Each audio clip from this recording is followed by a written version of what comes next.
China is digging in. Americans are waking up to a whole new escalation in the global trade war. Beijing is hiking its retaliatory tariffs on U.S. goods today from 84% to 125%. And for the first time since this all started, we're actually hearing from the Chinese President Xi Jinping himself.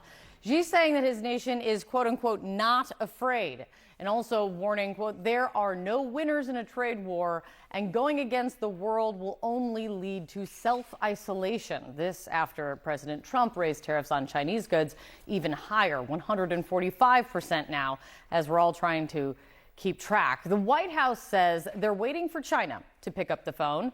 China says essentially the same thing about the United States. This very clearly showing what a tit for tat looks like, sending markets tumbling Thursday. But President Trump still optimistic when meeting with his cabinet.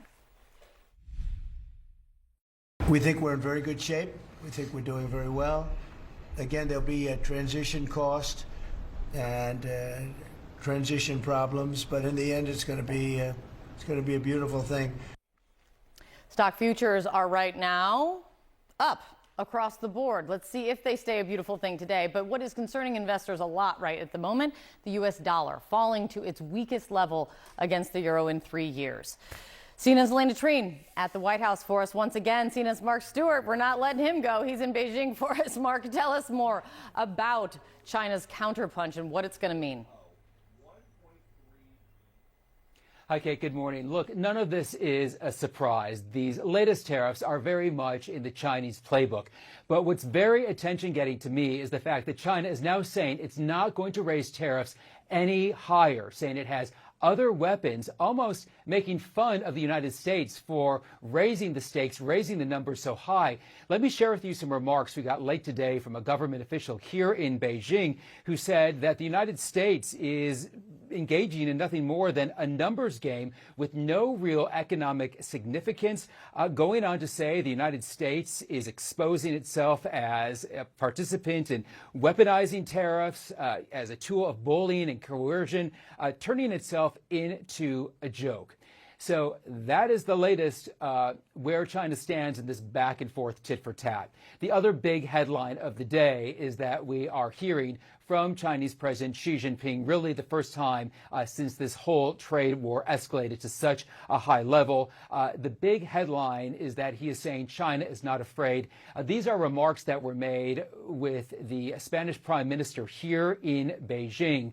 And according to state media, he said that China is going to continue to remain confident. It's going to remain focused, saying there are no real winners in a trade war. Kate, the language that we're hearing from Xi Jinping is very consistent with what we've heard from other government officials over the last few days.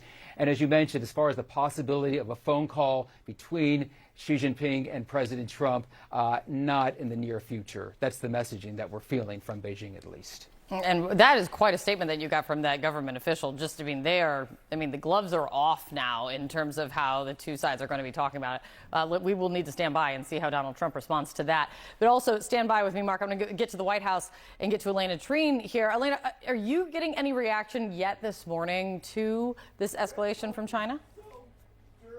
So far, the White House has not responded to the latest remarks from China or from President Xi. But what I will say is that the White House has been very dug in on its position as it relates to China. They're acting very defiant in this kind of trade tit for tat that we are seeing. But I think what's been very clear so far, Kate, is that this position is not going to be tenable for much longer. At some point, the two sides are going to need to really open lines of communications. Now, we actually have a story out this morning kind of breaking all of this down, but at the crux of it, Kate, is this. Two White House officials tell me that the president and the U.S. will not reach out to China first. The president has made it clear to his team and to his advisors that he wants China to come to them. And really, he wants to have a high-level meeting directly between him and President Xi himself. Now, this has been what the White House has been communicating to Beijing for several months now. But on the other side,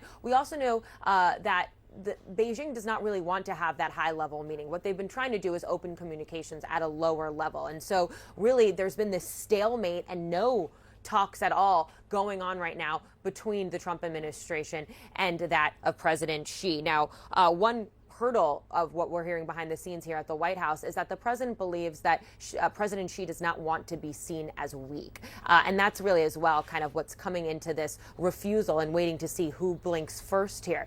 Now, we've also heard President Donald Trump say that he is confident that he can reach a deal at some point. He said that he believes China will come around. He said China wants to make a deal. They just don't know how to go about it. They're proud people. We've heard similar rhetoric from some of his top economic advisors saying that the ball is now in China's court. It's clear that's not how China sees this, but I think the key question now moving forward is that really how this all is decided is going to be on how much pain are they willing to take, how much more pain are they willing to see in this escalation of these tariffs without any real communications to ensure there's an off-ramp. Yeah, exactly. How much pain is the Trump administration willing to endure, and also the American people? How much pain is China willing to endure as well? Elena, stick with me. Mark, in this moment, this tit for tat has been going on now, for quite some time. Why do you think, and what are you hearing about why Xi Jinping is speaking out in this moment? I think really two reasons, Kate. Number one, simply being it's time. The Chinese economy, in addition to what's happening now, is already dealing for Xi Jinping to continue to build national unity, to build national pride as it deals with yet another economic headwind. And then the other reason, if we look at the calendar, Xi Jinping is about to embark on a trip to Cambodia, to Vietnam, and Malaysia. These are key trading partners. These are relationships that he has been strengthening over the years. So as he builds bridges to these other nations, it's a way to also project some stability and to let the world know where China stands and that it is a strong, formidable player. Absolutely. Vietnam, one of the nations also that the Trump administration is trying to prioritize and renegotiating a trade deal now. All of it related, likely none of it a coincidence in this moment. Mark, thank you so much. Elena at the White House for us, as always. Thank you guys very, very much. Kit, while I have you, and this is actually some information that we just received right now from the State Council Tariff Commission, saying in a statement a short while ago that China will be raising retaliatory tariffs on U.S. imports to 125%. This is information that's just coming into CNN right now, again, citing the State Council Tariff Commission. I'm curious what your immediate reaction is with your expertise, this counterstrike, shall we call it, from China directed at the U.S. business market. It's not so surprising, in the sense that they'll do the same. The key, of course, is that the U.S. is the big importer. The Chinese don't import anything like as much from the United States as the United States imports from China. So other countries come back with a tariff response. But the whole starting point from this in the United States was we're running a massive trade deficit, and we don't run big surpluses with anybody. So we can raise tariffs on you, and if you retaliate, it has less impact on us net. So I'm not massively surprised. It just keeps the whole thing, the chance of quick resolution and of us getting back to a world of free trade seem to be fading, and there will be a negative growth effect around the world that it's going to be hard to avoid now. Fascinating. And finally, Kit, I'm curious, what are some of those factors that, and speaking of foreign investment, what are some of those factors that can tend to scare foreign investors away from U.S. assets? Is it this talk of tariffs?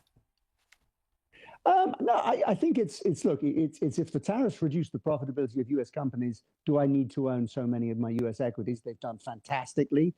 Am I worried that if the Chinese decide they no longer want to hold U.S. treasuries to the size that they used to, that I'm going to cause a loss of the U.S. treasury market's really important status as the safest asset in the world, and the rise in U.S. yields? Some of it reflects weaker demand, so people are going to pay much more attention to treasury auctions going forwards from here.